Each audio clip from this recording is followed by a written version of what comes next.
the real-life Pennywise. The story begins when John Wayne Gacy moved to Chicago and began working as a full-time clown. He went by Pogo the Clown and would perform for sick kids and at charity events. One morning on his day off, Gacy, aka Pogo the Clown, was driving around when he noticed a young man that seemed to be lost.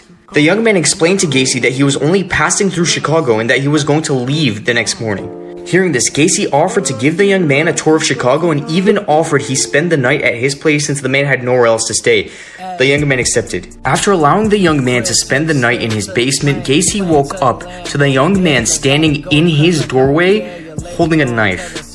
Gacy, now scared for his life, leapt out of bed and charged at the young man. After wrestling the young man to the ground, Gacy was able to remove the knife from his hand and ended up puncturing the young man several times until he was left motionless. After murdering a man in what seemed to be self-defense, Gacy headed towards the kitchen to wash off the knife. But what he found in the kitchen changed him forever.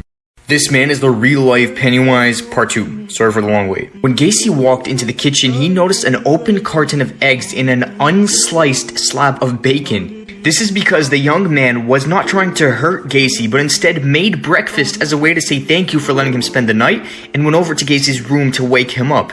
Upon realizing this, Gacy did not feel any remorse. Instead, he felt what he described as a thrill like no other. Now seeking his thrill for murder, Gacy would dress up as a clown and lure young kids into his house. There, he would handcuff them, making them defenseless to the torture.